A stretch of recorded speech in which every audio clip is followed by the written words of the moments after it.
Hello दोस्तों, कैसे हो आप? आज हम बात करेंगे 5 ऐसे महान किताबों के बारे में जो हर युवा को ज़रूर पढ़नी चाहिए। और हाँ, पढ़नी ही चाहिए। होता ये है कि बहुत सारी किताबें हैं, बहुत सारा ज्ञान यहाँ वहाँ फैला हुआ है, लेकिन युवाओं को बहुत से समय ये नोटिस किया गया है कि उन्हें पता ही नहीं है कि वो उन्हें क्या पढ़ना चाहिए, किस दिशा में जाना चाहिए। ये जो किताबें आज मैं सजेस्ट कर रहा हूँ, ये मेरा व्यू है, ज़रूरी नहीं यही सही हो, किसी और का व्यू कुछ और हो सकता है। लेकिन जनरली ये जो 5 किताबें जो आज मैं सजेस्ट करने जा रहा हूँ, ये किताबें अपने आप में बहुत ही महान हैं। और ये किताबों में ऐसी क्षमता है कि वो आपकी जीवनी को बदल के रख सकते हैं। तो चलिए बिना समय गवाए स्टार्ट करते हैं। नंबर 5 पे वो किताब है जिसने बहुत सालों से टॉप सेलिंग का रिकॉर्ड पे रिकॉर्ड तोड़ा है। एक इंडियन ऑथर द्वारा लिखी हुई मोटिवेशनल किताब, पहली नहीं कहूँगा लेकिन बहुत ही फेमस हुई, और उस फेमस होने के पीछे बहुत सारी रीज़न भी थे। वो किताब है शिव खेरा की यू कैन विन। ये किताब अपने आप में बहुत सारी चीज़ें समेटे हुई है। ये किताब आपके जीवन को एक दिशा दे। इस किताब का हर एक चैप्टर आपको पॉजिटिविटी से भर देगा। मैं तो यहाँ तक कहूँगा कि ये किताब एक मल्टीविटामिन, मोटिवेशनल मल्टीविटामिन की तरह काम करेगी। इसका कोई भी चैप्टर उठा के आप पढ़ना स्टार्ट कर दीजिएगा, आप उस चैप्टर को जब ख़त्म करोगे तब अपने आप को मोटिवेटेड ही पाओगे। ये इस किताब की खासियत है। और इतने साल होने के बाद भी आज भी इसकी सेल्स फिगर बहुत ही अच्छी है। कोई भी चीज़ पॉपुलर ऐसे ही नहीं होती है, कुछ ना कुछ उसके साथ ज़रूर जुड़ा होता है। तो 5 नंबर पे आती है यू कैन विन। उसके बाद देखते हैं 4 नंबर पे किताब आती है द अल्केमिस्ट। अल्केमिस्ट किताब बहुत ही पॉपुलर है, एक फॉरेन ऑथर की किताब है, स्पेनिश भाषा में है, और इसका हिंदी या फिर और किसी भी भारतीय भाषा में आपको अनुवाद बहुत आराम से मिल जाएगा। ये किताब एक कहानी है, एक लड़के की कहानी है और एक बहुत ही पॉजिटिव स्टोरी है। ये किताब कोई आपको मोटिवेशनल स्टोरी या मोटिवेशनल लाइंस या फिर नॉर्मल जिस तरीके से एक मोटिवेशनल किताब होती है, इस तरीके से डिज़ाइन नहीं की गई। लेकिन आपको इस किताब को पढ़ते पढ़ते कुछ ऐसा साक्षात्कार हो सकता है, और ऑथर ने किताब की स्टोरी को इस तरीके से रचा है कि ये किताब आपकी जीवनी ही बदल सकती है। इस किताब से मोटिवेट होकर न जाने कितने लोगों ने क्या क्या हासिल कर लिया है। ये किताब मोटिवेशनल किताब की श्रेणी में नहीं आती, एक स्टोरी टेलिंग बुक है, एक स्टोरी है ये। लेकिन उस स्टोरी में ऐसे ऐसे विचारों के मोती ऑथर ने डाले हैं, लेकिन हाँ, आपको उन्हें ढूंढना होगा। ये मोती ऐसे ही बिखरे हुए नहीं हैं, आपको पढ़ते पढ़ते उन मोतियों को ढूंढना होगा। तो 4 नंबर पे किताब आती है द अल्केमिस्ट। इसके बाद नंबर 3 पे वो किताब आती है जिसे हर युवा को अपने लाइफ में ज़रूर पढ़ना चाहिए, वो है रिच डैड पुअर डैड। ये रॉबर्ट एक यूएसए के ऑथर हैं, उनकी किताब है, बहुत ही फेमस किताब है। ये किताब आपको अर्थशास्त्र का, आधुनिक अर्थशास्त्र का निचोड़ देगी।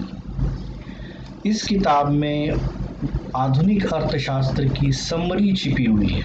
अगर किसी को अर्थशास्त्र समझना है, इकोनॉमी समझनी है, मैं ये नहीं बात कर रहा हूँ कि देश की इकोनॉमी समझिए या दुनिया की इकोनॉमी को समझिए, अपनी खुद की इकोनॉमी, खुद इस जीवन में जीवन यापन करते हुए किस तरीके से पैसे का इस्तेमाल करना चाहिए, किस तरीके से पैसे कमाने की कोशिश करनी चाहिए, किस तरीके से पैसे को संभालना चाहिए और किस तरीके से पैसे को खर्च करना चाहिए, इसका ज्ञान अगर आपको चाहिए, और वो भी आप जब युवा हो तब इस चीज़ का ज्ञान अगर आपको चाहिए, तो आपके लिए किताब है रिच डैड पुअर डैड।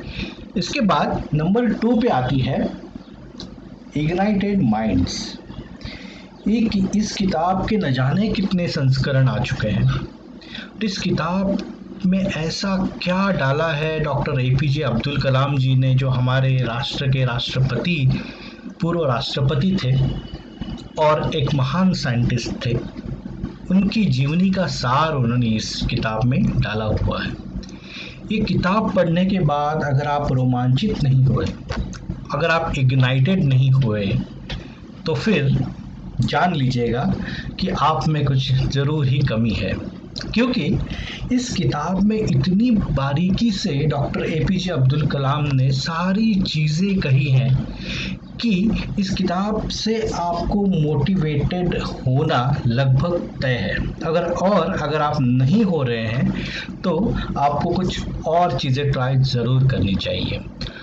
हालांकि किताब की लैंग्वेज थोड़ी सी कठिन है, आपको समझने में थोड़ा सा कठिनाई हो सकती है, लेकिन अगर आप कोशिश करोगे, नथिंग इज़ इम्पॉसिबल। इस किताब में डॉक्टर APJ अब्दुल कलाम ये कहते हैं कि इंसान को हमेशा मोटिवेटेड रहना चाहिए, हमेशा ही उसका माइंड इग्नाइटेड स्टेट में रहना चाहिए, तभी वो कुछ ना कुछ इनोवेशंस फाइंड आउट कर सकता है, ढूंढ सकता है और अपने ह्यूमन लाइफ को एक अंजाम तक लेके जा सकता है। इसके बाद नंबर एक पे हज़ारों सालों से एक ही किताब नंबर 1 पे तब भी थी, आज भी है और आने वाले हज़ारों सालों में भी वही किताब रहेगी। वो है भगवान श्री कृष्ण द्वारा बताई गई हुई भगवद गीता। इस किताब के बारे में क्या कहा जाए, कुछ कहने जैसा इसमें है नहीं। आपको इस किताब को जब आप पढ़ लोगे, जब इसके सारे अध्याय जब आप समझ लोगे, तो फिर आपको कहीं ना कहीं ऐसा एक होगा कि इस किताब को पढ़ने के बाद अब कुछ दुनिया में पढ़ने के लिए शेष बचा ही नहीं। इस किताब को समझने के बाद दुनिया में कुछ बताने के लिए बचा है, ना ही कुछ पढ़ने के लिए बचा है। ये किताब आपको हमेशा, हर वक्त, हर पल, हर समय मोटिवेट करती रहेगी। चलिए दोस्तों, आज इतना ही। वीडियो अच्छा लगे अपने मित्र परिवार के साथ शेयर ज़रूर कीजिएगा, सब्सक्राइब करना मत भूलिएगा। बहुत बहुत धन्यवाद, बहुत बहुत साधुवाद। Thank you.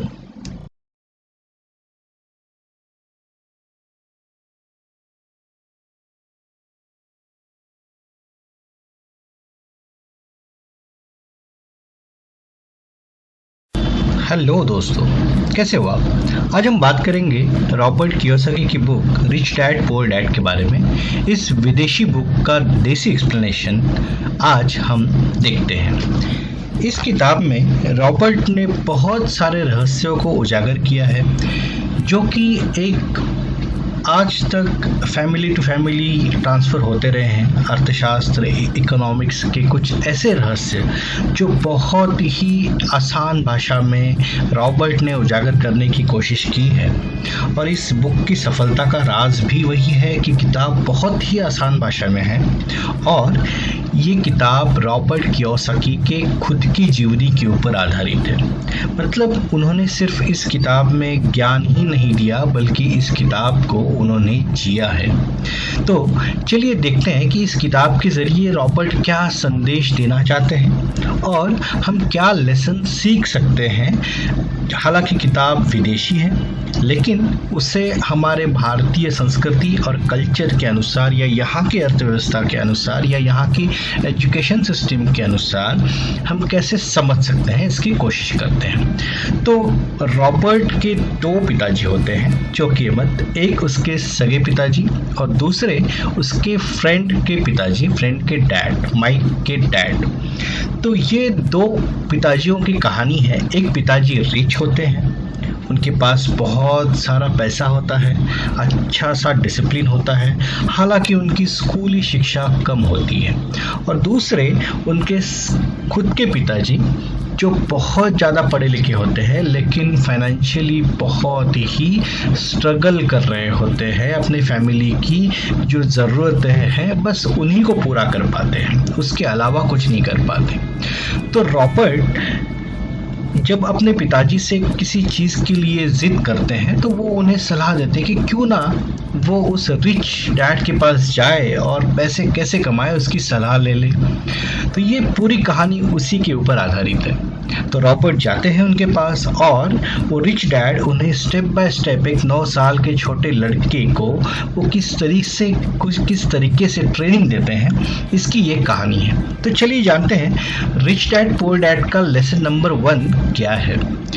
लेसन नंबर 1 कहता है कि पे टू योरसेल्फ फर्स्ट।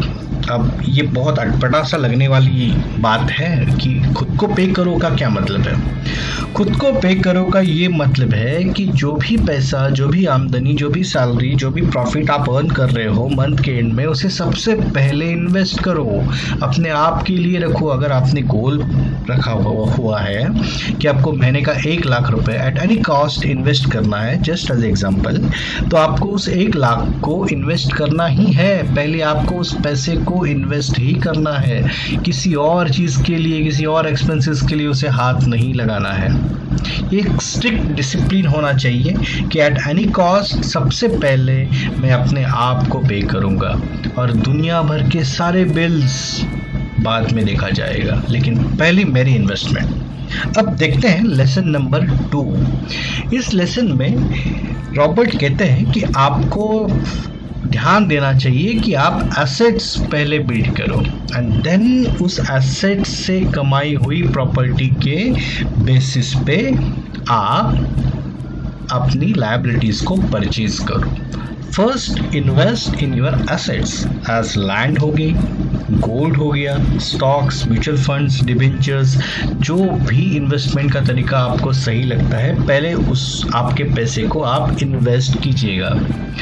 देन उस इन्वेस्टमेंट से जो रिटर्न आ रहा है, सपोज आपने प्रॉपर्टी परचेज की है, उस प्रॉपर्टी से जो रेंट आ रहा है, आपने stocks, debentures, mutual fund purchase किए हैं, उससे जो डिविडेंड आ रहा है, उससे जो रिटर्न्स आ रहा है, उस पैसे से आपके शौक पूरे कीजिएगा। महंगी कार चाहिए, ज़रूर लीजिए, लेकिन वो पैसा आपके एसेट से जनरेटेड इनकम होनी चाहिए। स्मार्ट वॉच, स्मार्टफोन, बड़े बड़े शौक ले लीजिए, लेकिन उस पैसे से। अगर आप सबसे पहले लायबिलिटीज परचेज करते जाएंगे तो आपकी नैया तो डूबेगी भाई। चलिए अब देखते हैं लेसन नंबर 3। इस लेसन में रॉबर्ट हमें अपना इनकम स्टेटमेंट, अपनी बैलेंस शीट और हमें जो कैश फ्लो है उसे मैनेज करने की सलाह देते हैं। उसे मैनेज करते वक्त हमारा फोकस ये होना चाहिए कि हमारे इनकम स्टेटमेंट में इनकम का कॉलम ज़्यादा भरा हुआ हो और एक्सपेंसेस का कॉलम कम। बहुत ही फतेह की बात है, लोग अपने इनकम से ज़्यादा एक्सपेंस कर देते हैं, इन्वेस्टमेंट तो बहुत दूर की बात हो गई। इसी तरीके से अपने बैलेंस शीट में भी आपको ख्याल ये रखना है कि आपके एसेट्स का कॉलम ज़्यादा होना चाहिए और आपकी लायबिलिटीज़ का कॉलम कम होना चाहिए। जो लोग इसका उल्टा करते हैं दे ऑलवेज सफ़र। आपके एसेट्स आपकी लायबिलिटी से 1 गुना, 2 गुना, 4 गुना ज़्यादा होनी चाहिए। यही रूल है कैश फ्लो के लिए भी। कैश फ्लो हमेशा डाइवर्टेड होना चाहिए टुवर्ड्स परचेजिंग न्यू एसेट्स। तो दोस्तों चलिए देखते हैं रॉबर्ट अपने चौथे लेसन में क्या कहने की कोशिश कर रहा है। रॉबर्ट ये बताने की कोशिश कर रहा है कि आपको आपका आईक्यू तो बढ़ाना ही है, साथ ही साथ आपको आपका इमोशनल क्वोशंट भी बढ़ाना है, लेकिन उसके साथ ही साथ आपको फाइनेंशियली लिटरेट भी होना है। आप कहोगे मैं हम तो है ऑलरेडी, नहीं। 1 रुपया आता कैसे है और 1 रुपया कैसे जाता है, इसकी जानकारी जिस दिन आपको हो जाएगी, जिस दिन बेसिक अर्थशास्त्र का आपको समझ में आ जाएगा, उसी दिन आप ये कह पाओगे कि मैं फाइनेंशियली लिटरेट हो गया हूँ। क्योंकि ये इकोनॉमी आपको मजबूर करेगी कि आप खर्चा करो, शो ऑफ करो, आपके एक्सपेंसेस बढ़ाने के लिए ही। आपकी सैलरी आती नहीं है, आपकी इनकम आती नहीं है, खर्च हो जाती है। सारी दुनिया भर के शो ऑफ के लिए आप दुनिया के लिए नहीं जी रहे हो, आप खुद के लिए जी रहे हो। आप किस पे खर्चा करोगे इसका अधिकार आपका होगा। कोई अगर ये बोल देगा कि ये चीज़ पुरानी हो गई है, इसे बदलनी चाहिए, तो अगर आपके इनकम स्टेटमेंट में ये चीज़ बैठ रही है तभी आपको लेनी है, ना कि दुनिया के प्रेशर में। अब देखते हैं लेसन नंबर 5। इसमें ये रॉबर्ट कहने की कोशिश कर रहे हैं कि आपको जो भी एसेट्स आप अर्न करते हो उसे आपको मेंटेन रखना है। आपने बहुत सारे लोगों को देखा होगा, सडनली लॉटरी लगती है या फिर पुश्तैनी प्रॉपर्टी को बेच देते हैं, बहुत सारा पैसा आ जाता है, अचानक से महंगी महंगी कारें आ जाती हैं, जो कि उन्हें उसे बाद में लेना होता है, पहले एसेट्स में इन्वेस्ट करना होता है। लेकिन नहीं, उस पैसे से महंगी कारें आ जाती है, आलीशान घर बन जाते हैं, सारी लाइबिलिटीज़ परचेज की जाती हैं। एंड देन आप देखेंगे 10-15 साल के बाद फिर से वो जहाँ थे वहीं पे आ जाते हैं। एक बहुत महान एंटरप्रेन्योर जिम रॉन, वो हमेशा कहा करते थे कि दुनिया का सारा पैसा सारे गरीबों में एक साथ बांट दो, एक जैसा बांट दो, कोई भेदभाव नहीं, सब में बराबर बांट दो। देखना 15 साल के बाद, 10 साल के बाद अमीर फिर से अमीर हो गया होगा और अनफॉर्चुनेटली गरीब हमेशा गरीब ही रहेगा। तो अगर आपके पास अमीरों वाली मानसिकता है तो आप अमीर बनोगे, नहीं तो unfortunately vice versa is also true. तो इसका कंक्लूजन क्या निकलता है? ये बहुत ही बड़ी किताब है, बहुत ही महान रहस्य इसमें छिपे हुए हैं। तो एक छोटे से वीडियो में या इतने सिर्फ लेसन बताने से काम होगा नहीं। मैं आपको सजेस्ट करूँगा आप इस किताब को ज़रूर पढ़िएगा।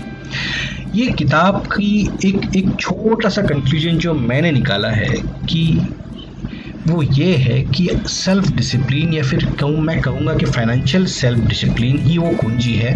अगर वो कुंजी आपके हाथ लग जाती है तो आप इस फाइनेंशियल क्राइसिस से बाहर निकलने की ताकत रखते हैं। चलिए दोस्तों, आज इतना ही। अगर ये वीडियो आपको अच्छा लगे सब्सक्राइब कर लीजिएगा, आपके मित्र परिवार को आगे सेंड कीजिएगा। बहुत बहुत धन्यवाद, थैंक यू। हेलो दोस्तों, कैसे हो आप? आज हम बात करेंगे द एंट फिलॉसफी के ऊपर। एक महान दार्शनिक जिम रॉन कहा करते थे कि हमें अगर सबक लेना ही है तो चींटियों से लेना चाहिए। बहुत ही स्ट्रेंज लगने वाली बात आपको लग सकती है, लेकिन आज हम एंट फिलॉसफी के बारे में बात कर रहे हैं। ये मत सोचिएगा कि मैं आपको बताऊंगा कि दुनिया में 2 टाइप की चींटियाँ होती है, एक लाल वाली जो काटती है तो बहुत दर्द करती है, एक काली वाली जो बहुत प्यारी होती है, जिन्हें हम देखते हैं तो पैसा मिलता है, जो हमने बचपन में सुना था। मैं वो स्टोरी नहीं बताने जा रहा हूँ। मैं एक एंट की फिलॉसफी बताने की कोशिश करने जा रहा हूँ। जब भी हम एंट्स को देखते हैं वो जा रहे होते हैं तो उनकी मूवमेंट कैसी होती है, तो आपने अगर गौर किया होगा तो वो एक रास्ते जा रहे होते हैं, सब डिसिप्लिन में, सब एक साथ एक लाइन से जा रहे होते हैं। उनका मुखिया सबसे आगे होता है, उनके पीछे सारी की सारी चींटियाँ लाइन में जारी होती है। आप एक काम कीजिएगा, उन चींटियों के लाइन में अपनी उंगली रख दीजिएगा और उस चींटी को रोकने का प्रयास करके देख लीजिएगा। चींटी आपकी उंगली को क्रॉस करके निकलने की कोशिश करेगी। आप फिर से उंगली रख दीजिएगा, फिर से वही होगा। आप एक पत्थर रख दीजिएगा, चींटी फिर से पत्थर को क्रॉस करके निकलने की कोशिश करेगी। जब तक आप उसे मार ही ना डालो, तब चींटी शायद रुक जाए। अदरवाइज वो तब तक अपने लक्ष्य की ओर चलती ही रहेगी जब तक आप उसे मार ही ना दो। ये जो एक यूनिडायरेक्शनल पोटेंशियल होता है चलने का, साहस होता है, धैर्य होता है कि रास्ते में कितनी भी रुकावटें आए, कितनी भी अड़चनें आए, हमें उसको निकल के आगे ही बढ़ना है और धीरे धीरे धीरे लक्ष्य की ओर दिन ब दिन बढ़ते ही रहना है। ये सबसे पहला लेसन है। एंड फिलोसफी का सबसे पहला लेसन है, जितने भी हर्डल्स आए, जितने भी रुकावटें आए, जितनी भी परेशानियां आए, आपको रास्ता ढूंढना है अपना। कब तक?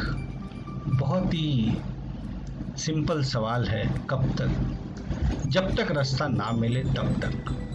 और ये प्रयास लगातार करते रहना है, लगातार करते रहना है, लगातार करते रहना है, बिना थके, बिना हारे, बिना दुनिया की परवाह किए, क्योंकि आपकी आंखों के सामने होगा वो लक्ष्य। आपका कुछ भी लक्ष्य हो सकता है, आपके परिवार की सुरक्षा, आपके परिवार की फाइनेंशियल सिक्योरिटी, आपके परिवार के लिए जो भी आपका लक्ष्य है, उस लक्ष्य को हासिल करने के लिए एक चींटी के जैसा आपको लक्ष्य के लिए चलना सीखना पड़ेगा।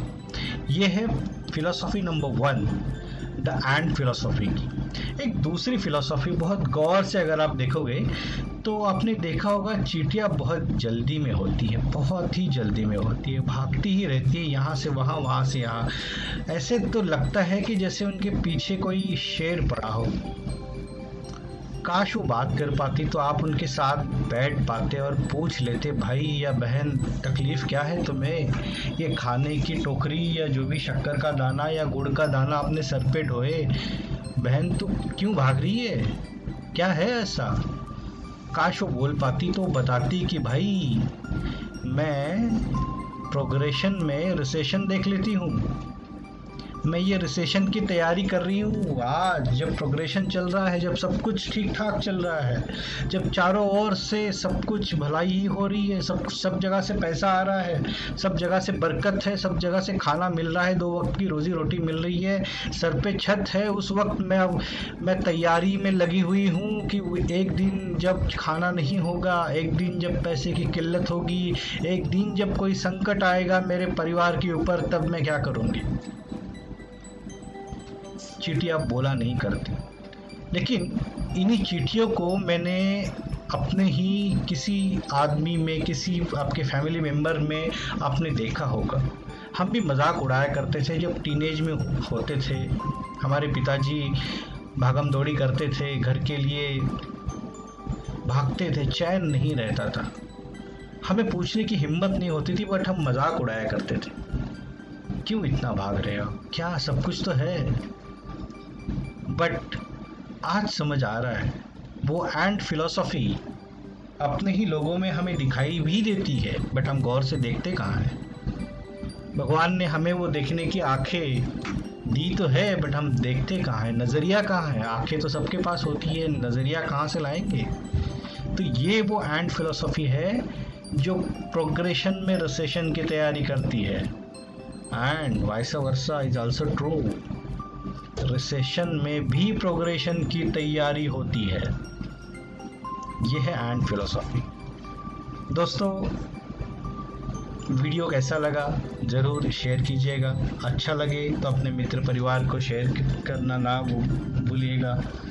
सब्सक्राइब ज़रूर कर लीजिएगा। बहुत बहुत धन्यवाद, बहुत बहुत साधुवाद।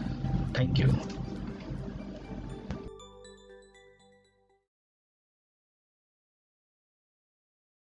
हेलो दोस्तों, कैसे हो आप?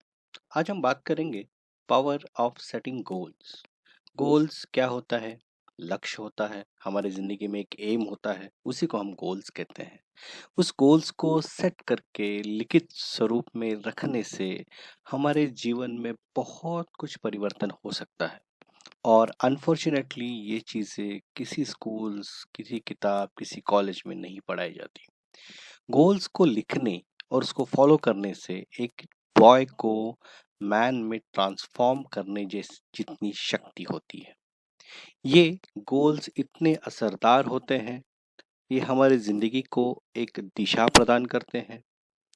और एक नाबालिग बच्चा जिसे जिंदगी के बारे में बहुत कम पता है, वो धीरे धीरे धीरे अपने लक्ष्य को, अपने गोल्स को लिखने से, उसको फॉलो करने की चाहत से और ऑफ कोर्स एक्शन लेने से धीरे धीरे धीरे ट्रांसफॉर्म होता है एक सक्सेसफुल मैन की तरफ।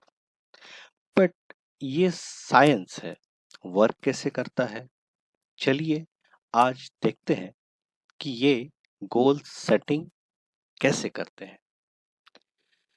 एक छोटा सा एग्जाम्पल से मैं आपको समझाने की कोशिश करूंगा। एक है दुखीलाल, दूसरा है सुखीलाल। अब दुखीलाल नाम से ही आप लोग समझ गए होंगे, परेशान है, फ्रस्ट्रेटेड है, पैसे की किल्लत है, बस जिंदगी कट रही है जैसे तैसे, आमदनी अठन्नी है, खर्चा रुपया हो रहा है, पैसे थोड़े थोड़े आते तो हैं, सब जाते भी हैं। वो बोल रहा है कि पैसे आते कितने हैं, जाते कितने हैं, मुझे खुद को ही हिसाब नहीं है। बस सर पकड़ के बैठा हुआ है, कुछ नहीं हो पा रहा है उसका। अब उसी केस में हम देखेंगे दूसरी जगह पे, एक है सुखीलाल जिसने अपने जीवन में कुछ एक लक्ष्य निर्धारित किए हैं। बहुत बड़े नहीं, बहुत छोटे नहीं, लेकिन जो भी वो अपनी जिंदगी से अचीव करना चाहता है, उसने लिखित स्वरूप में कहीं पे लिखे हैं और वो रोज उसे देखता है, उसे फॉलो करता है और उसे जीने के लिए पूरी मेहनत करता है। वो आज सक्सेसफुल है। समय लगेगा, लेकिन वो आज सक्सेसफुल है। उसके जीवन में खुशहाली है, उसके जीवन में पैसा है, प्यार है, संपन्नता है। ये सारी चीजें आप भी कर सकते हो, मैं भी कर सकता हूँ, कोई भी कर सकता है। और हाँ, ज्ञान देना आसान है, उसे फॉलो करना, उस राह पर चलना बहुत मुश्किल होता है। ऐसी कहानियां आपने और भी बहुत सुनी होंगी। तो चलिए देखते हैं कि ये जो गोल्स है, इसे लिस्ट करके लिख के रखने से, मैं ये बार बार इस शब्द के ऊपर जोर दे रहा हूँ, लिख के रखने से। कोई भी चीज जब हम लिख देते हैं ना, यकीन मानिए, कोई भी चीज जब हम लिख देते हैं, यकीन मानिए, वो एक संदेश होता है यूनिवर्स को कि ये मैं अचीव करना चाहता हूँ। बस आप गोल्स को लिख कर किसी एक जगह पे रख दीजिए, अपने कबर्ड में रख दीजिए और फिर डेली एक बार या 2 दिन में, 3 दिन में, एक वीक में उस गोल्स को आप पढ़ते रहिए। आपका सबकॉन्शियस मन आपको हमेशा याद दिलाता रहेगा कि आपको क्या करना है। एक गोल, लिखा हुआ गोल जो संदेश भेजता है यूनिवर्स को कि मुझे ये चीजें अचीव करनी है, और यूनिवर्स आपके लिए फिर काम करना शुरू कर देता है। जो आप चाहते हो उसके लिए रास्ता बनना अपने आप शुरू हो जाता है। आप समझ भी नहीं पाओगे कि ये सारी दिक्कतें तो थी मेरी जिंदगी में, अचानक से ये क्या हो रहा है, चीजें सरल कैसे होती जा रही हैं। और ये जो सरल होने का तरीका है ना, ये बस यही सीक्रेट है। लिखो गोल्स को। अच्छा, अब आप भूलोगे गोल्स लिखना है मतलब कैसे लिखना है।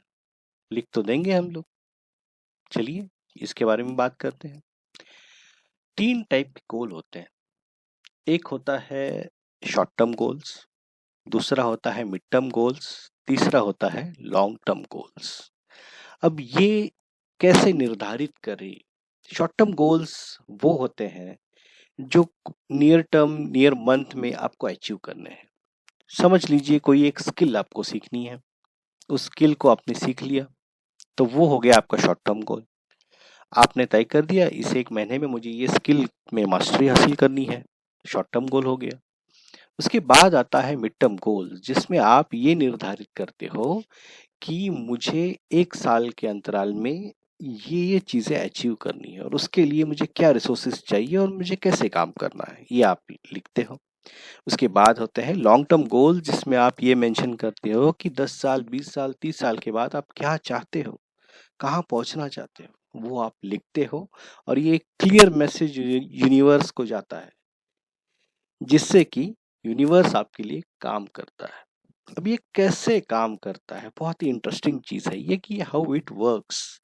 कोई भी चीज जब आप अपने सबकॉन्शियस माइंड को इंस्ट्रक्शन देते हो कि ये चीज मुझे अचीव करनी है, ये एम मैंने रखा हुआ है, तो आपका सबकॉन्शियस माइंड आपको प्रिपेयर करता है। ये कोई जादू नहीं है, ये कहीं से कोई ऊपर की शक्तियाँ आके कोई आपके लिए काम नहीं कर रही है, आपका मन ही आपके लिए काम करता है बस। लेकिन उस मन तक पहुँचने का तरीका ये है।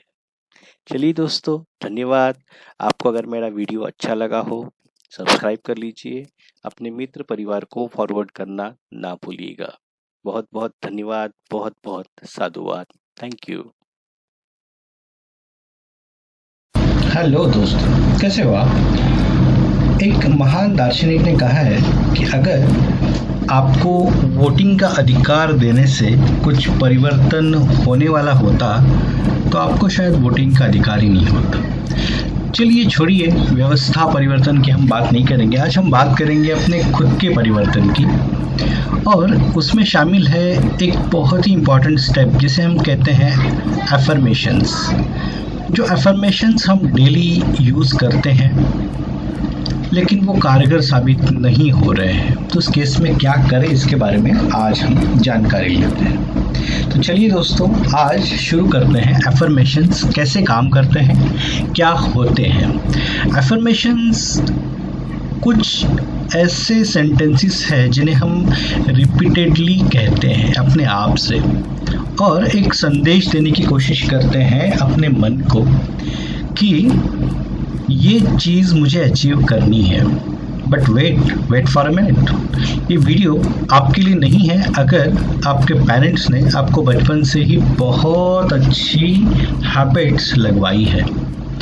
आपको फिर ज़रूरत नहीं है, क्योंकि ये अफर्मेशंस और हैबिट दोनों ही आप में पहले से ही मौजूद हैं। अगर ये चीज़ें कम है तो वीडियो आगे देख सकते हो।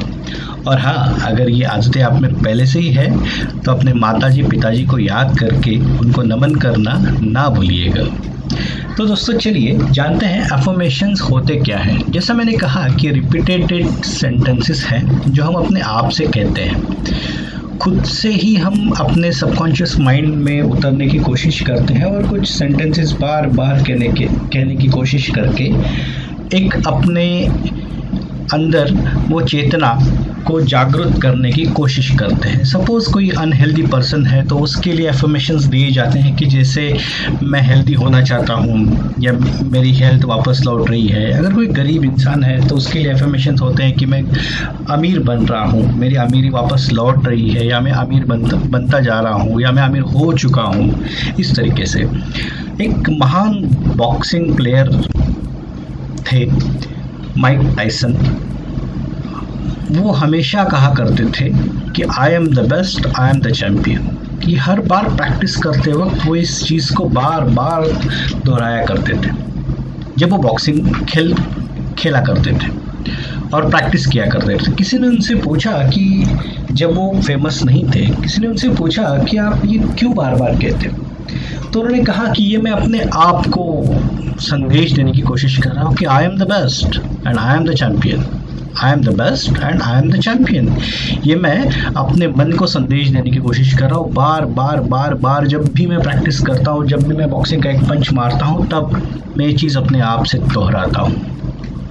Well and good. तो ये चीज़ें इस तरीके से काम करती हैं कि आप को जो मेहनत करनी है अपने ऊपर, उस मेहनत करने के लिए ये एफर्मेशंस आपको मददगार साबित होती है। आपके सबकॉन्शियस माइंड के लिए एक अच्छा सा इंस्ट्रक्शन पैटर्न रेडी हो जाता है। लेकिन बहुत बार हमने देखा है कि ये एफर्मेशंस के बारे में किताबों में पढ़ के या वेबसाइट में पढ़ के या यूट्यूब के वीडियोस देख के लोग एफर्मेशंस स्टार्ट तो कर देते हैं, जोश में एफर्मेशंस को स्टार्ट तो कर देते हैं, लेकिन कुछ दिन हो जाते हैं, 15 दिन, 1 महीना, 2 महीना, और उनको महसूस होता है कि अरे ये तो कुछ भी नहीं हो रहा, एज इट इज़, जैसा हमारा रूटीन था वैसे के वैसे ही है। तो पहली चीज़ दोस्तों, अफर्मेशंस अपना काम ज़रूर करते हैं, बट वो आपके थ्रू ही अपना काम करेंगे। तो मेहनत तो आपको ही करनी होगी, आपके लिए कोई और आके मेहनत नहीं करेगा। But apart from that, affirmations जब हम कहते हैं, वो कहने का तरीका उसे बोलने का तरीका और उसे अपने अंदर मन में महसूस करने का तरीका, इसमें कुछ गड़बड़ी ऐसी हो जाती है जिसके कारण हम बहुत बार गलतियां कर देते हैं। तो इसका सॉल्यूशन क्या है? अपने अफर्मेशंस के रिजल्ट्स को फास्ट अचीव करने के लिए क्या हम कर सकते हैं कि जिससे हम जो भी अफर्मेशंस की प्रैक्टिस रोज कर रहे हैं वो सक्सेसफुल होती रहे। तो कुछ टिप्स या कुछ प्रैक्टिसेस जो मैंने भी किसी किताबों में या कहीं से पढ़ी है जो आपके साथ आज मैं शेयर करना चाह रहा हूँ। तो नंबर 1 टिप यही है कि आपको आपके मन में जो भी अफर्मेशंस आप बोलने जा रहे हो उससे पहले एक feeling of gratitude, feeling of thanks giving आपके अंदर आपको लाना है। अपने फैमिली के लिए, अपने आस पड़ोस के लोगों के लिए, अपने पेरेंट्स, आपके दोस्त मित्र परिवार, आपके ऑफिस, आपके कलीग या जो भी आपके कस्टमर्स, उनके लिए या फिर परमात्मा, सबसे पहले आपको एक थैंक्स देना है सबके लिए, सबको एक धन्यवाद देना है, एक ग्रैटिट्यूड अर्पित करना है सबके चरणों में कि वो आपकी ज़िंदगी में है, इसीलिए ये बहार है, इसलिए खुशहाली है, इसलिए आप ये सारी दुनिया, ये हसीन दुनिया देख पा रहे हो। The first solution is start your affirmations with gratitude, with the feeling of gratitude. Second चीज़ है जो बहुत लोग मिस्टेक ये कर लेते हैं कि जब भी वो अफर्मेशंस कहते हैं तो वो या तो पास्ट टेंस में कहते हैं या तो फ्यूचर टेंस में कहते हैं। मैं अमीर हो गया हूँ, पहली चीज़ तो ऐसे बोलने से तो कोई होता नहीं है, बट स्टिल मैं अमीर हो गया हूँ और मैं वेल्दी हो गया हूँ या मैं हेल्दी हो गया हूँ, ऐसा ये फ्यूचर टेंस में कहना इट्स एब्सोल्युटली रॉन्ग। ये एक रॉन्ग मैसेज आप अपने सबकॉन्शियस माइंड को दे रहे हो। दूसरी चीज़, आपका मन जो है वो शब्दों को नहीं समझता, वो पिक्चर्स को समझता है, वो इमेजेस को समझता है। तो जब भी आप कोई चीज़ बोल रहे हो और आप ये बोल रहे हो कि आप हो चुके हो या होने वाले हो, तो आपका सबकॉन्शियस माइंड उसे इमेजिन नहीं कर पाता, ना ही उसको पिक्चर फॉर्मेट में लेके अंदर प्रोसेस कर पाता है। तो the best way, the best scientific way is say your affirmations in present tense. मैं अमीर बन रहा हूँ, मैं हेल्दी बन रहा हूँ, मैं रोज एक्सरसाइज कर रहा हूँ, मैं रोज कुछ काइंडनेस दिखा रहा हूँ, मैं रोज थोड़ा थोड़ा काइंड हो रहा हूँ, मेरा रोज गुस्सा थोड़ा थोड़ा कम होता जा रहा है। These are the ways. And आपको उस अफर्मेशंस के साथ अंदर से एक स्ट्रॉन्ग फीलिंग और एक पिक्चर को इमेजिन भी करना है, क्योंकि आपका सबकॉन्शियस माइंड शब्दों को नहीं समझता है, उसे पिक्चर्स समझ में आती है। और फीलिंग्स आप सिर्फ मैकेनिकली तोते की तरह अगर रटोगे तो वो काम नहीं करेगा। वो तो वैसे ही है, भगवान से प्रार्थना कर रहे हो, अंदर मन में भाव नहीं है, तो प्रार्थना कैसे सक्सेसफुल होगी? सेम चीज़ तो है, अलग से हम क्या कर रहे हैं? एफर्मेशंस या ये सबकॉन्शियस माइंड के इंस्ट्रक्शंस अलग से क्या है? प्रार्थना ही तो है। यहाँ हम अपने सबकॉन्शियस माइंड को इंस्ट्रक्शंस दे रहे हैं। तो दोस्तों, ये चीज़ें आपको ख्याल रखनी है। जब भी आप अफर्मेशंस का हो, आपको ये 2 चीज़ों का ख्याल रखना है। कंक्लूजन में आपके साथ शेयर कर रहा हूँ। नंबर 1, आपको thanks giving and feeling of gratitude के साथ स्टार्ट करना है। एंड सेकंड, आपको आपके जो भी अफर्मेशंस है वो प्रेजेंट टेंस में कहने हैं with a feeling and a proper picture in your mind. चलिए दोस्तों, आज इतना ही। अगर आपको वीडियो अच्छा लगे सब्सक्राइब कर लीजिएगा, अपने दोस्त परिवार को फॉरवर्ड कर दीजिएगा। थैंक यू, बहुत बहुत धन्यवाद।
हेलो दोस्तों, कैसे हो आप? आज हम बात करेंगे स्टीवन द्वारा लिखित एक किताब मिनी हैबिट्स के बारे में।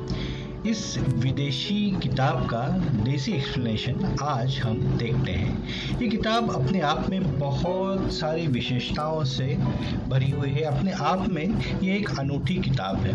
इस किताब में ऑथर ने बहुत ही सिंपल और सरल तरीके कुछ ऐसे बताए हैं जिनसे हम अपनी रोज की जीवनी में बहुत सारे सुधार लेके आ सकते हैं। तो ये किताब विदेशी भाषा में है, विदेशी कल्चर में लिखी गई है, इसीलिए इसका विश्लेषण ज़रूरी है अपने संस्कृति, अपनी भाषा, अपने कल्चर के अनुसार। तो इसीलिए ये बुक की समरी नहीं है दोस्तों, ये बुक का विश्लेषण है। तो चलिए देखते हैं मिनी हैबिट्स। मिनी हैबिट्स किताब का एक उद्देश्य अगर कहा जाए तो वो ये है कि जो प्रोक्रास्टिनेशन करने वाले लोग हैं उनको उनके प्रोक्रास्टिनेशन से कैसे हम विचलित कर सके और उन्हें कैसे काम में लगाया जा सके। बहुत ही सिंपल सा इस किताब का एम है। तो इस किताब का विश्लेषण करने से पहले मैं आपको एक स्टोरी बताना ज़रूरी समझूंगा कि ऑक्सफोर्ड यूनिवर्सिटी के कुछ साइंटिस्ट ने को रिसर्च करना था और उनको रिसर्च करना था एक गोरिल्ला के ऊपर। तो उन्होंने एक जू में परमिशन ले ली और उस गोरिल्ला के ऊपर वो रिसर्च करने लगे। उन्होंने क्या किया, उस गोरिल्ला के सामने एक हाफ सर्कल ड्रॉ कर दिया और पेंट और ब्रश वहीं पे छोड़ के उन्होंने वहाँ पे अंदर कैमरास लगा दिए और वो गोरिल्ला की एक्टिविटीज़ नोटिस करने लगे कि गोरिल्ला क्या करता है। ध्यान रखिएगा, सर्कल हाफ था। बहुत समय हो गया, 1 दिन 2 दिन, गोरिल्ला बेचैन सा होने लगा, उस ब्रश के पास जाने लगा, पेंट के पास जाने लगा और फिर तीसरे दिन उस गोरिल्ला ने ब्रश को उठाया और धीरे धीरे से कोशिश करके उस सर्कल को कंप्लीट कर दिया। दोस्तों, ये है एक ब्रेन का कमाल, या फिर जिसे कहते हैं कि साइंस ऑफ कंप्लीशन। एक प्राणी भी अपने सामने कोई भी चीज़ अनकम्प्लीट नहीं देख सकता ज़्यादा समय तक। कमाल का साइंस है। एक प्राणी भी अपने सामने कोई भी चीज़ अनकम्प्लीट नहीं देख सकता। अब चलिए एक दूसरे सिनारियो में जाते हैं। आप एज्यूम कीजिए कि आपको एक बहुत बड़ा सा मकान या बहुत बड़ी सी कमर्शियल कॉम्प्लेक्स को बिल्ड करना है, तो आप क्या करोगे? बहुत सिली सा क्वेश्चन है। आप कहोगे मैं एस्टिमेशन निकालूंगा, खर्चा निकालूंगा, कितना आता है, बजट निकालूंगा। ऑल इज गुड, सही है, सारी चीज़ें आपकी सही है, 100% सही है, लेकिन शुरुआत कहाँ से करोगे? शुरुआत आप कुछ पत्थरों से और कुछ ईंटों से करोगे। अगर आप ये कहोगे ना कि मैं 2-4 ईंटें और 2-4 पत्थर पहले लेके आऊँगा, तो इस किताब के ऑथर के अनुसार आप सही दिशा में जा रहे हो, क्योंकि आप शुरुआत तो कर रहे हो। Start the work, this is what the principle. छोटी सी हैबिट से स्टार्ट कर दीजिएगा पहले, फिर देखा जाएगा। अगर मैं आपसे पूछूं कि आपको एक हाथी को खाना है, आप वेजिटेरियन हो तो इस क्वेश्चन को छोड़ सकते हो, बट अगर आपको हाथी को खाना है तो आप कैसे खाओगे? सोच लीजिए, टाइम है आपके पास। बट किसी भी चीज को अगर खाना हो तो आप बाइट बाय बाइट ही खाओगे ना, 1 बाइट एट ए टाइम। छोटा सा स्टेप, छोटा सा एक एफर्ट, छोटा सा एक बाइट, छोटा सा एक पत्थर, छोटी सी एक ब्रिक, यहीं से आप शुरुआत करोगे, राइट? यहीं से आप शुरुआत करोगे, यहीं से आपको शुरुआत करनी चाहिए। ये बुक उन लोगों के लिए है जो हर चीज़, हर काम को टालने में एक्सपर्ट है। उनकी एक्सपर्टीज है टालने में, कल देखा जाएगा।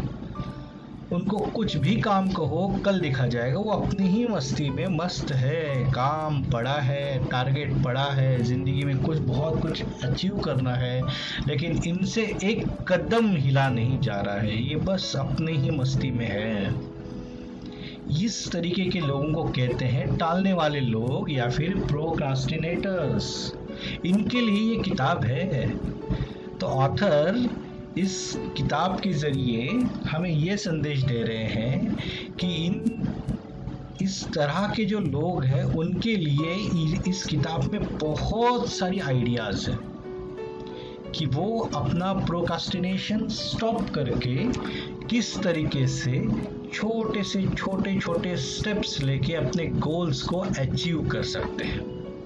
अब आप पूछोगे कि ये काम कैसे करेगा, राइट? सही है, ये आइडिया तो इस किताब में है, लेकिन ये काम करता कैसे है? तो चलिए इसके बारे में भी आज हम समझते हैं, देखते हैं। आइडियाज़ अच्छे होते हैं, नो डाउट। गेट आइडिया हमने बहुत बार सुना होगा, लेकिन वो काम कैसे करता है, इसके साइंस को जाने बिना उस आइडिया को हम प्रॉपर्ली इम्प्लीमेंट नहीं कर सकते। तो देखते हैं ये काम कैसे करता है, ये फिलॉसफी काम करती कैसी है, चलता कैसे है, ये इसके पीछे का साइंस क्या है। तो ऑथर कहते हैं कि take stupid steps. Yes, you heard it correct, take stupid steps. आपका गोल है, आपको 20 किलो वजन कम करना है। लिख दीजिए, सबसे पहले गोल को लिख दीजिए। चौक है ना, सबसे पहले गोल को लिख दीजिए, 20 kg मुझे कम करना है। फिर आपको उस प्लान को एग्जीक्यूट करने के लिए करना क्या है। आप बोले कहोगे कि मुझे आधा घंटा रोज एक्सरसाइज करनी है, मीठा खाना बंद कर देना है, सोना कम कर देना है, जो भी चीज़ें जिसमें फैट है उसे कम करना है, सारी चीज़ें करनी है, पर शुरुआत कहाँ से करनी है? तो ऐसा एक छोटा सा स्टेप उठाइए डेली, जिससे कि आपको खुद को भी शर्म आ जाए। अब क्या कीजिए, आधा पुशअप निकालिए, आधा, ताकि वो नेचर को भी आपके ऊपर शर्म आ जाए और आपको भी अपने आप के ऊपर थोड़ी बहुत अगर बची होगी आपके जहन में तो थोड़ी सी शर्म उसको भी आ जाए। ये इसका प्रिंसिपल है।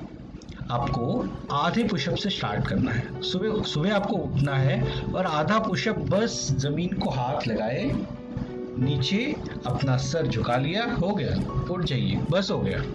बहुत महान काम आपने कर दिया, नेचर आपको शाबाशी देगा। अभी आप उठ जाइए और फिर से अपने आलस में खो जाइए। बस ऑथर यही कहने की कोशिश कर रहा है, इतनी छोटी स्टेप लो कि आपको शर्म आ जाए। फिर आप सोचोगे इससे फिर मेरा गोल अचीव कैसे होगा, मैं तो हैप्पी हूँ, आधा पुशअप मैं निकालूंगा और मस्त मज़े में चला जाऊंगा। फिर ऑथर कहते हैं नेक्स्ट डे आपको बचा हुआ आधा पुशअप निकालना है।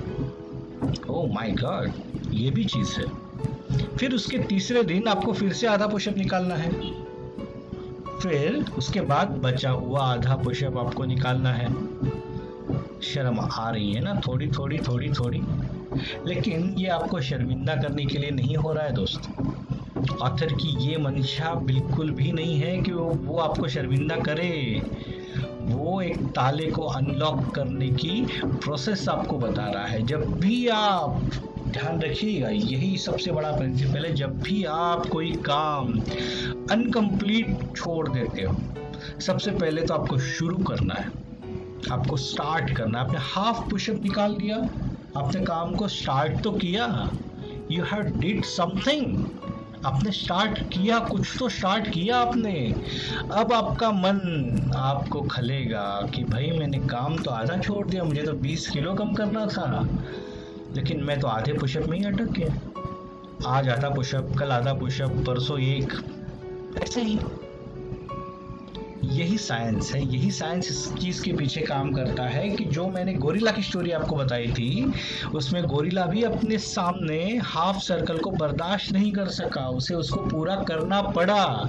वैसे ही आज आप हाफ पुशअप निकाल रहे हो, एक पुशअप निकाल रहे हो, लेकिन आपको नेचर आपसे फोर्सफुली वो सारा टारगेट अचीव कर लेगा। और वो नेचर किससे वो सारा टारगेट अचीव करवाता है? जो स्टार्ट करता है। बहुत सिंपल सी चीज़ है, जो स्टार्ट करता है। तो सबसे पहले आपको करना क्या है? आपको आपका गोल लिख देना है, मुझे ये चीज़ अचीव करनी है। फिर आपको स्टार्ट कर देना है मेरे भाई, छोटा सा स्टेप। कोई भी आपका गोल हो, आपको बिजनेस स्टार्ट करना है, बहुत बड़ा गोल है, एक बड़ा सालिशान होटल आपको खोलना है, तो चलिए एक छोटा सा ठेला डाल दीजिएगा रोड साइड पे, उससे स्टार्ट कर दीजिएगा। बस अगर आप इतना भी कर पाते हो बहुत है। स्टार्ट कीजिएगा, कोई भी एक छोटा सा स्टूपिड सा स्टेप लेके डेली आपको स्टार्ट करना है। आपको बस वो एंटर का बटन को दबा देना है, क्लिक करके आवाज आएगी और आप दौड़ना शुरू कर दोगे। 1 step, 2 step, 3 step, 4 step, 5 step, 6 step, 7, 8, 9, 10, 11, 12। Bore तो नहीं हो रहे आप? 13, 14, 15, 16, 17, 18 और फिर आपका ब्रेन आपको सिग्नल दे देगा कि भाई ये काम अनकम्प्लीट रह गया है and I am getting irritated. मैं इरिटेट हो रहा हूँ, जैसे वो गोरिल्ला इरिटेट हो रहा था उसके सामने जब हाफ सर्कल ड्रॉ हुआ था, तब वो गोरिल्ला इरिटेट हो रहा था और वो चाह रहा था कि कैसे भी करके मैं उस सर्कल को पूरा करूँ। उसने ब्रश उठाया और उसने उस सर्कल को पूरा किया। 2 दिन उसने बेचैनी में गुजारे।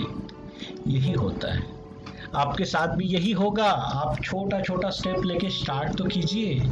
आप जैसे ही स्टेप लेके स्टार्ट करोगे, ये सारा यूनिवर्स, ये सारा नेचर, ये सारी दुनिया आपको उस गोल को अचीव करने के लिए, हेल्प करने के लिए आगे आएगी और आप धीरे धीरे धीरे अपने गोल की तरफ बढ़ते जाओगे और एक दिन आप इतना स्पीड पकड़ लोगे कि आप तेजी से अपने गोल की तरफ पहुंच जाओगे।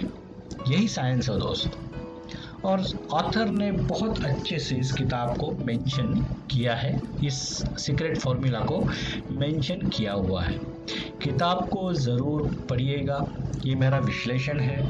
इसमें और किताब में और भी बहुत सारी चीज़ें हैं जो आपको प्रैक्टिकली इस चीज़ को कैसे करना है उसके बारे में हेल्प करेंगे। चलिए दोस्तों, आज इतना ही। बहुत बहुत धन्यवाद, बहुत बहुत साधुवाद। वीडियो अच्छा लगे सब्सक्राइब कर लीजिएगा, अपने मित्रों को फॉरवर्ड कर दीजिएगा। Thank you.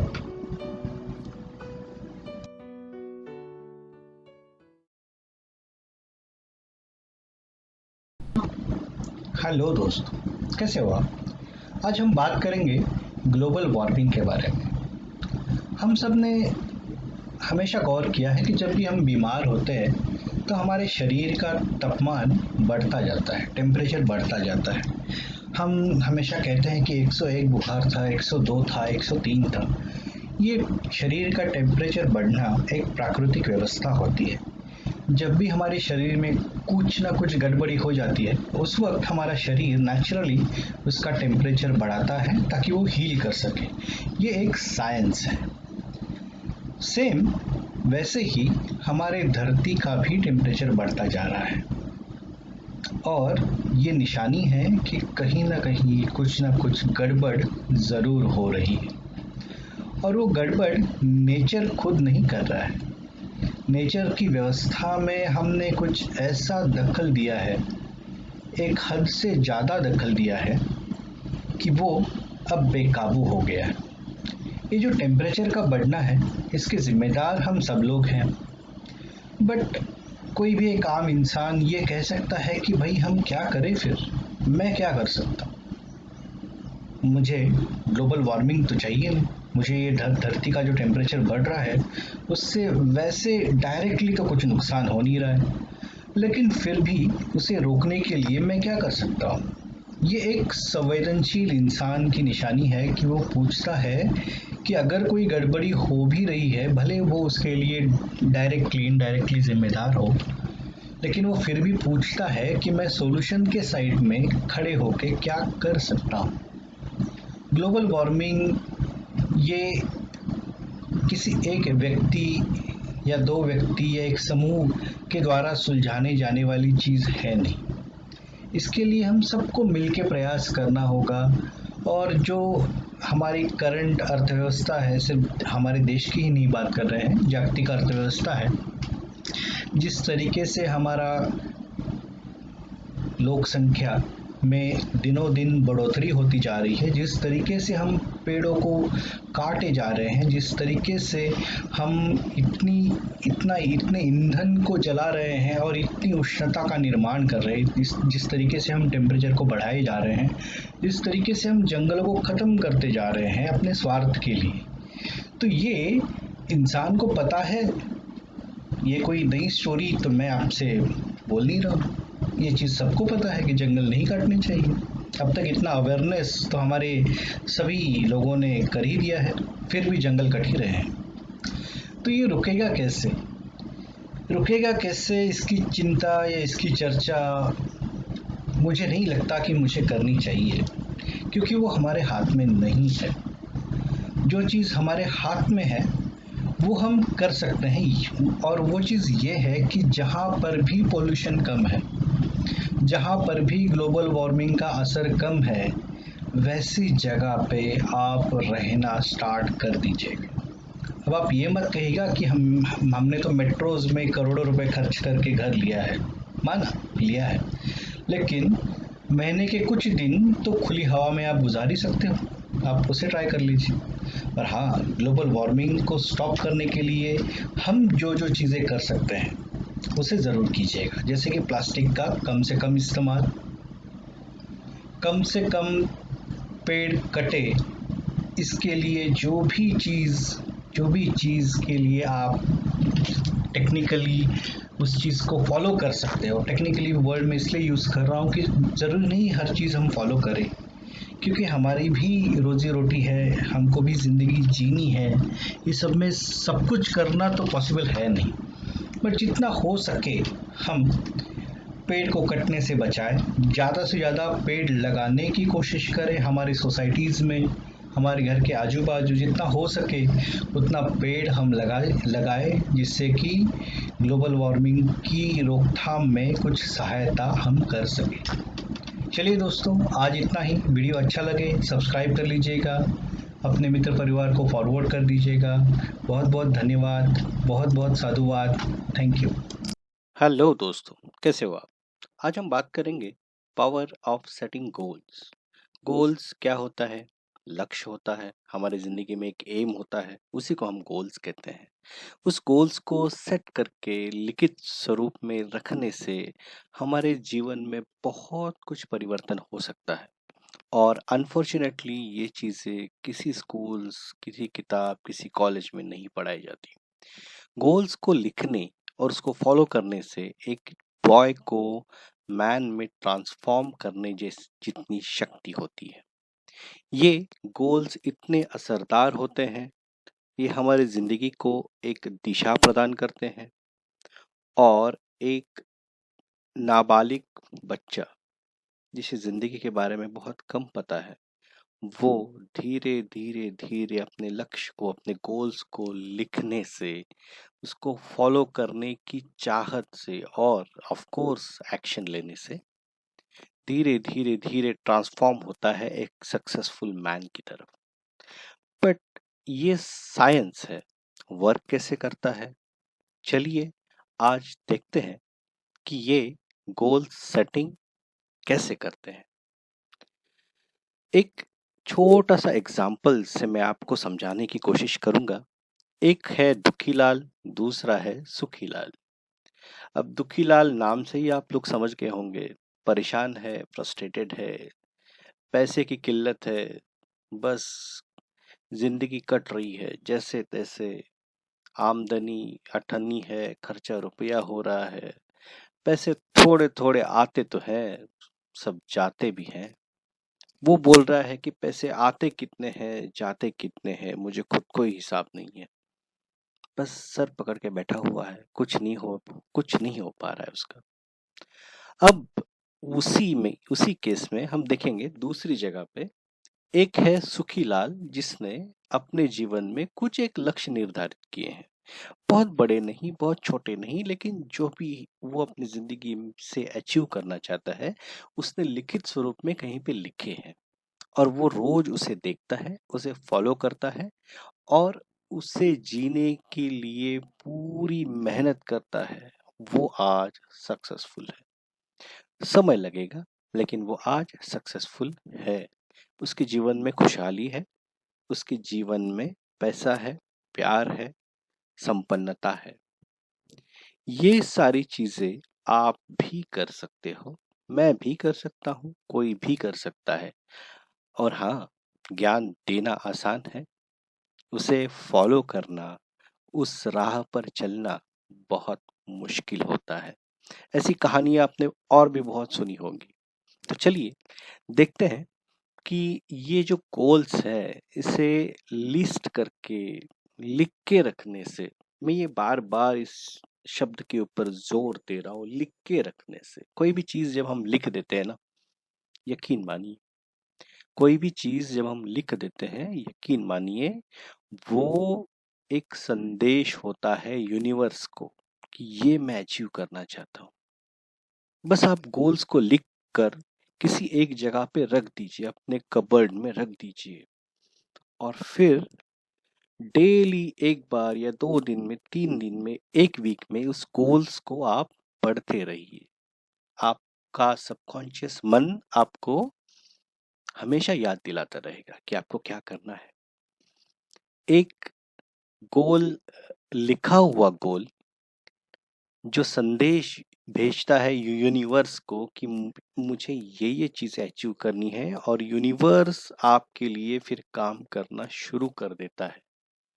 जो आप चाहते हो उसके लिए रास्ता बनना अपने आप शुरू हो जाता है। आप समझ भी नहीं पाओगे कि ये सारी दिक्कतें तो थी मेरी जिंदगी में, अचानक से ये क्या हो रहा है, चीजें सरल कैसे होती जा रही हैं। और ये जो सरल होने का तरीका है ना, ये बस यही सीक्रेट है। लिखो गोल्स को। अच्छा, अब आप भूलोगे गोल्स लिखना है मतलब कैसे लिखना है? लिख तो देंगे हम लोग। चलिए इसके बारे में बात करते हैं। 3 टाइप के गोल होते हैं। एक होता है शॉर्ट टर्म गोल्स, दूसरा होता है मिड टर्म गोल्स, तीसरा होता है लॉन्ग टर्म गोल्स। अब ये कैसे निर्धारित करें? शॉर्ट टर्म गोल्स वो होते हैं जो नियर टर्म, नियर मंथ में आपको अचीव करने हैं। समझ लीजिए कोई एक स्किल आपको सीखनी है, उस स्किल को आपने सीख लिया, तो वो हो गया आपका शॉर्ट टर्म गोल। आपने तय कर दिया इस 1 महीने में मुझे ये स्किल में मास्टरी हासिल करनी है, शॉर्ट टर्म गोल हो गया। उसके बाद आता है मिड टर्म गोल, जिसमें आप ये निर्धारित करते हो कि मुझे 1 साल के अंतराल में ये चीजें अचीव करनी है, और उसके लिए मुझे क्या रिसोर्सेज चाहिए और मुझे कैसे काम करना है, ये आप लिखते हो। उसके बाद होते हैं लॉन्ग टर्म गोल, जिसमें आप ये मेंशन करते हो कि 10 साल, 20 साल, 30 साल के बाद आप क्या चाहते हो, कहाँ पहुंचना चाहते हो, वो आप लिखते हो। और ये क्लियर मैसेज यूनिवर्स को जाता है, जिससे कि यूनिवर्स आपके लिए काम करता है। अब ये कैसे काम करता है, बहुत ही इंटरेस्टिंग चीज है ये कि हाउ इट वर्क्स। कोई भी चीज जब आप अपने सबकॉन्शियस माइंड को इंस्ट्रक्शन देते हो कि ये चीज मुझे अचीव करनी है, ये एम मैंने रखा हुआ है, तो आपका सबकॉन्शियस माइंड आपको प्रिपेयर करता है। ये कोई जादू नहीं है, ये कहीं से कोई ऊपर की शक्तियां आके कोई आपके लिए काम नहीं कर रही है, आपका मन ही आपके लिए काम करता है बस। लेकिन उस मन तक पहुंचने का तरीका ये है। चलिए दोस्तों, धन्यवाद। आपको अगर मेरा वीडियो अच्छा लगा हो, सब्सक्राइब कर लीजिए, अपने मित्र परिवार को फॉरवर्ड करना ना भूलिएगा। बहुत बहुत धन्यवाद, बहुत बहुत साधुवाद। Thank you.